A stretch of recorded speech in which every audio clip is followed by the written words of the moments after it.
From the misery at the airports to the dangerous day on American roads, up to 2 feet of snow in some places. And look at this tonight. The new image from NASA this evening, a band of white from the deep south all the way up to New England. Scenes like this in St. Louis playing out across the country. Wow, cars spinning out on that exit ramp. In Bowling Green, Kentucky, a brigade of snowplows, behind them commuters, thankful. And on I-65 south of Louisville, gridlocked drivers stranded. Tonight we've learned for more than 16 hours, some of them. ABC's Alex Perez right there in Kentucky tonight. Every driver's nightmare. Heavy snow causing a 20-mile-long backup along I-65 in Kentucky.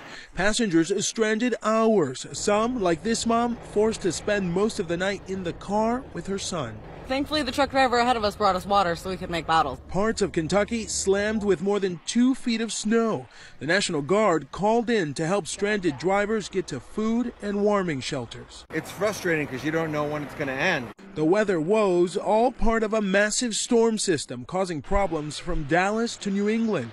In Rhode Island, one vehicle sliding into another. One driver knocked down, taken to the hospital. Back in Kentucky, a convoy of plow trucks working to clear I-65 and get cars moving again.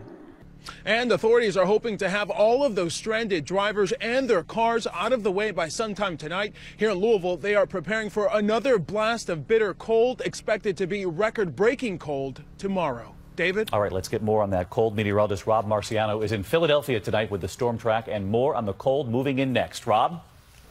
Good evening, David. The snow beginning to taper off here in Philadelphia. Believe it or not, this city was in a snowfall deficit until today, and folks here making up for it by sledding down the rocky steps. All right, the back edge of the precip is now sliding through Philadelphia back through Richmond, Virginia, and really by 10 o'clock tonight, it'll all be off the coast. And by that time, we'll see about 7 inches for snowfall total in New York, over 5 here in Philadelphia, and about 5 in Washington, D.C. And then, of course, the big story is the colder air that's going to be pouring in behind this. Places like Lexington that had, outside of Lexington, over 2 feet of snow, -1 in the morning. That's not a wind chill. Actual temperature, 8 degrees in Memphis. Bitterly cold, but there's light at the end of the tunnel. Some of those areas will be in the 40s, even in 50s in Dallas by the time Sunday rolls around.